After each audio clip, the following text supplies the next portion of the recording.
Hey everyone, it's Lily, and I know it's been a long time since my last blog post. I've been really busy working on a couple different videos and also doing some web work, so kind of took a little break from the blog. I want to try to do a different type of blog post, a video this time, at least a narrated video, not myself on camera. There's something that's been on my heart recently, and I feel led to talk about this because I think it's really important in these times that we're living in right now. There seems to be an increasing amount of deception out there, and I've noticed a lot of people are allowing their emotions to lead them into falling for those deceptions. What am I talking about? Fake news stories, propaganda, and very questionable websites that claim to be one thing. They might claim to be conservative, but they're actually doing more damage to the side that they claim to be on. So that leads me to question, who's really behind these websites? So, as you know, there's a lot of craziness going on in the world, wars, and of course there's the never-ending conflict in the Middle East between Israel and Israel's enemies.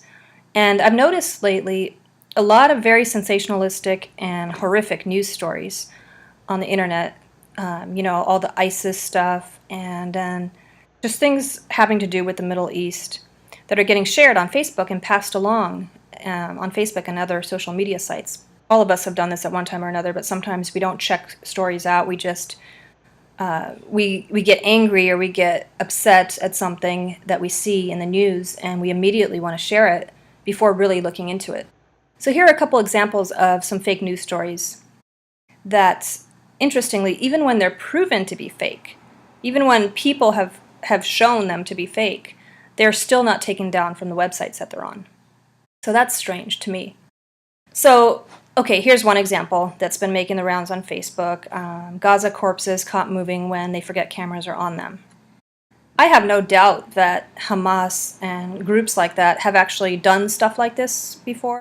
But this particular news story is false.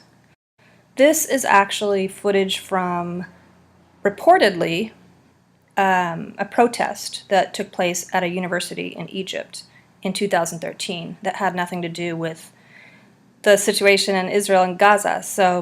And even that would have to be verified, but it's definitely not what they're claiming it is. It's not something that happened in Gaza to a fake funeral showing how many bodies there were. It's a fake story. And then a lot of people pointed out that it was fake, and the person who runs the website didn't do anything about it. Another example was, I don't remember, maybe a couple weeks ago. Everyone was posting a story about an ISIS militant who is supposedly marrying a terrified 7-year-old girl.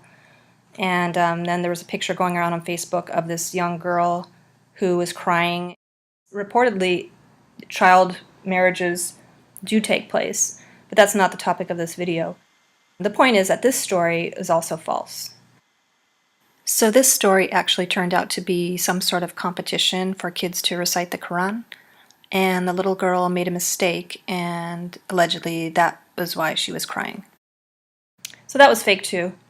And then, I haven't really been following closely each and every news story that's going on out there, but I have gotten a overall sense that there's a lot of propaganda. There are powers that be out there who are trying to incite people's emotions, and they're trying to pit the different sides against each other, pit right versus left, or Israel versus the Palestinians, and I mean the people who support Israel against the people who support the Palestinians. And they're just always trying to get people to be fighting each other and hating and angry and emotional. And so who are these people who are behind the scenes doing all this stuff? Who knows? Who knows who's running some of those websites? It's very strange, and the point here is that we are to be vigilant, and we are to be wise as serpents, but innocent as doves. That's what Jesus said. Be wise, especially, as time goes on, as we're getting closer and closer to the last days. The Bible warned that there would be deception. It's just going to keep getting worse. And so if we're clueless now, and if we're not thinking about that now, then it's people are going to be falling for even more deceptive things.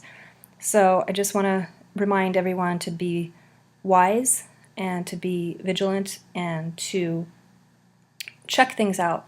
Don't take anything at face value.